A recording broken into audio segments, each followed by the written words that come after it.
नमस्कार भक्तों, जय श्री कृष्णा। राधे राधे। जय प्रेमानंद महाराज की भक्तों।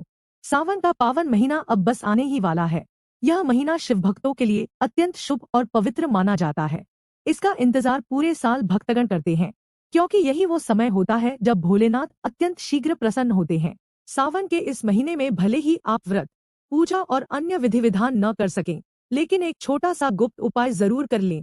एक ऐसी चीज को खा लेना जो न केवल आपकी वर्तमान परेशानियों को दूर कर देगी, बल्कि आपके भाग्य के द्वार खोल देगी।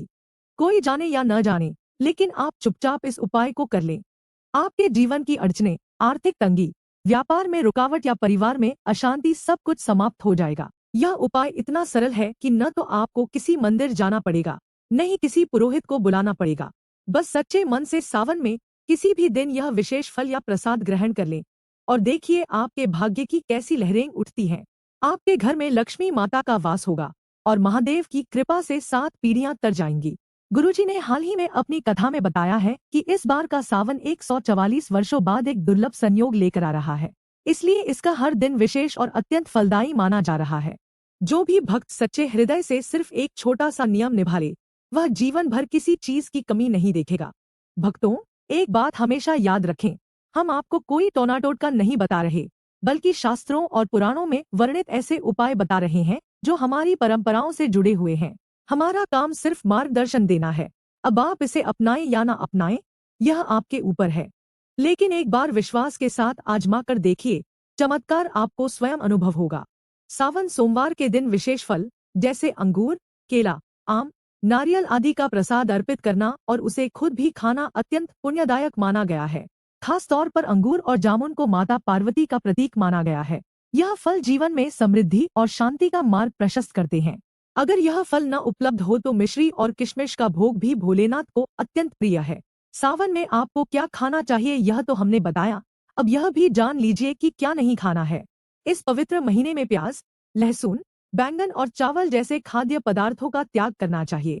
विशेषकर सोमवार को इन चीजों को खाना पाप माना गया है। प्याज लहसुन को तामसिक और राहुकेतु के प्रभाव से जुड़ा माना गया है, जो जीवन में अशांति लाते हैं। इनके स्थान पर आप खीर, मखाने, साबूदाना या हल्के फलाहार का सेवन करें। सावन में भगवान भोलेनाथ को पंचामृत से स्नान कराएं, जिसमें दूध, दही, घी, शहद और गंगाजल हो। इसके बाद बेलपत्र, धतूरा, सफेद फूल और मिठाई अर्पित करें। फिर 108 बार नमः शिवाय मंत्र का जाप करें। आप चाहें तो शिव चालीसा, रुद्राष्टक और महामृत्युंजय मंत्र का भी पाठ कर सकते हैं। इस दौरान गाय को ताज़ी रोटी खिलाना अत्यंत शुभ माना गया है।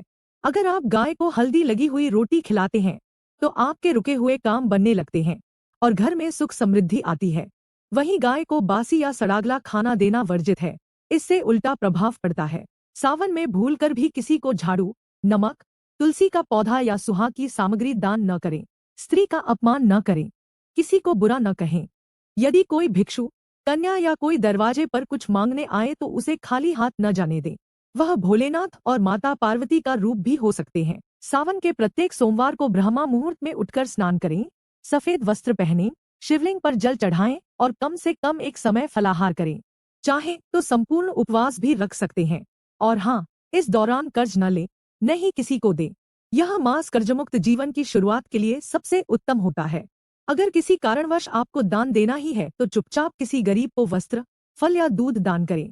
इस बार सावन का महीना 11 जुलाई 2025 से शुरू होकर 9 अगस्त 2025 तक चलेगा। इस दौरान 4 सोमवार पड़ेंगे, 14, 21, 28 जुलाई और 4 अगस्त।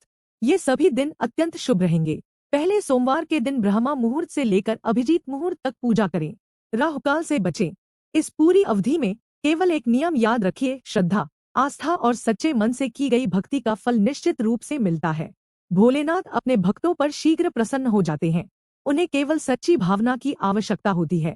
आप भी अगर सच्चे मन से पूजा करेंगे, उपायों को अपनाएंगे तो आपका जीवन धन धान्य, सुख शांति और वैभव से भर जाएगा। अगर आपको यह जानकारी उपयोगी लगी हो तो वीडियो को लाइक करें, चैनल को सब्सक्राइब करें और कमेंट बॉक्स में जय भोलेनाथ या अपनी राशि जरूर लिखें, ताकि हम आपकी राशि अनुसार आपको विशेष उपाय भी बता सकें। भक्तों, अगली बार फिर मिलेंगे एक नई जानकारी के साथ। तब तक के लिए हर हर महादेव। राधे राधे। जय श्री राम।